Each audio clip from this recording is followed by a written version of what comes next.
Before the iPhone became what they are today, there was another big player in the market back in the day, and that's Blackberry.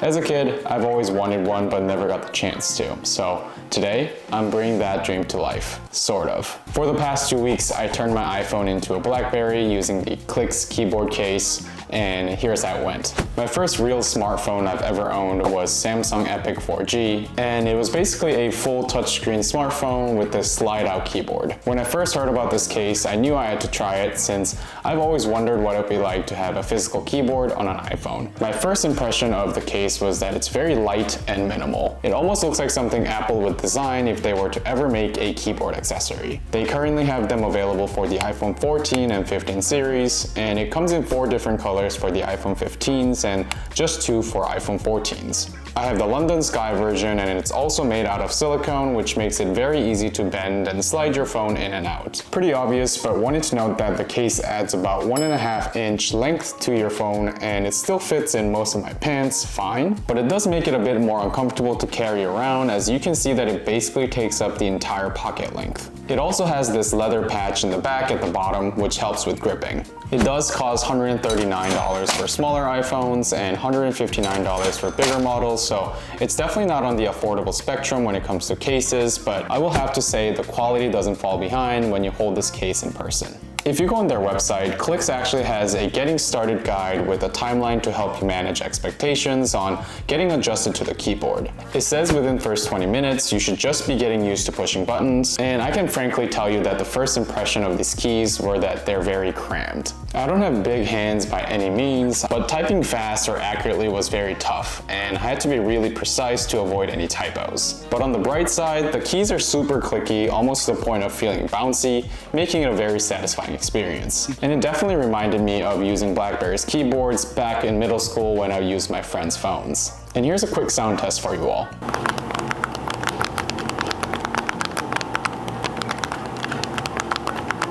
So the next milestone is that after 2 hours, you should be getting comfortable with the layout and controls to use alternate characters, symbols, and emojis. I started noticing some positives in my experience here. The keyboard offers useful shortcuts, and the ones I found myself using more frequently than the others were using Command plus Space to open search to look up any app that I want to launch, and Command plus Home to go back to the home screen, which came in very handy. And it was also nice to be able to just click on any key to wake up the phone and automatically unlock using Face ID. You can even scroll through pages on Safari using the spacebar, though unfortunately this feature is limited to Safari only. I feel like there's a lot of use cases here, especially for short content apps like TikTok, where you can scroll through the feed using the spacebar. I definitely ran into some small frustrations, such as not having a shortcut to be able to lock the phone. You can also bring up the emoji keyboard with the world symbol key, but you can't search for specific emojis using the physical keyboard,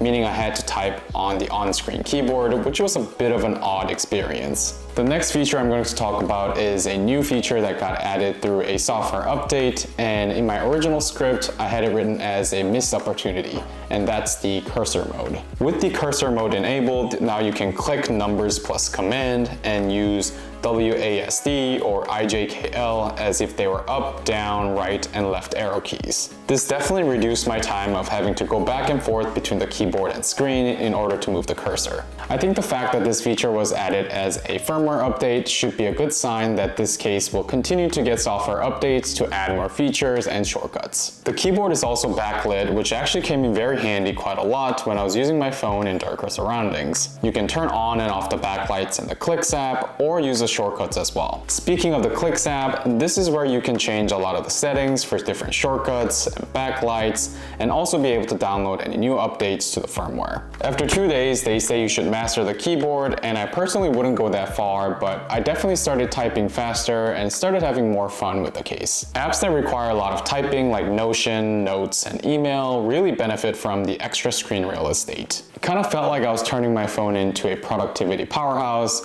like a mini laptop. Quick fun fact, I typed most of my script using my keyboard case on the iPhone. While it does make the phone feel more work-focused, I'll still have to say that my hands got really tired after extended typing sessions, but maybe you could say the same about using the on-screen keyboard and typing for a long time. Speaking of typing, this case seems like it was designed for two-handed use, which is fair. Using it one-handed isn't very comfortable, and the added length makes it a bit top-heavy, which can tire your hands a little bit more after prolonged typing. After 2 weeks, they say you'll have muscle memory built up and might even get addicted to the case. But for me, there were still a few shortcomings that I just couldn't get over using it as an everyday case. Wireless charging, for example, can be a little bit more tricky unless you have a flat charger, which I do not. And one of the most surprising, disappointing missing feature was that CarPlay didn't work with the case on. On their website, it says that CarPlay is only supported with the iPhone 14 series, as USB-C can't support fast charging and data transfer at the same time. This may seem like a trivial thing for some, but for people like me who drive pretty frequently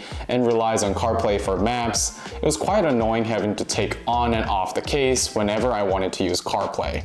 And in case it wasn't clear, the case does not need to be charged separately, as it takes the battery from your iPhone. Also, the case allows the bottom speakers to let out sound pretty well through these little divots at the bottom, which is a nice little touch. Watching content can be a little awkward at times due to the length for horizontal videos, but it's definitely not something I was bothered by while using the case. However, having that extra real estate on your phone using the physical keyboard made multitasking a lot easier. I found it particularly useful when watching videos and taking notes at the same time. So if I'm on Notion and I wanted to watch a YouTube video, I was able to do that without having the on-screen keyboard.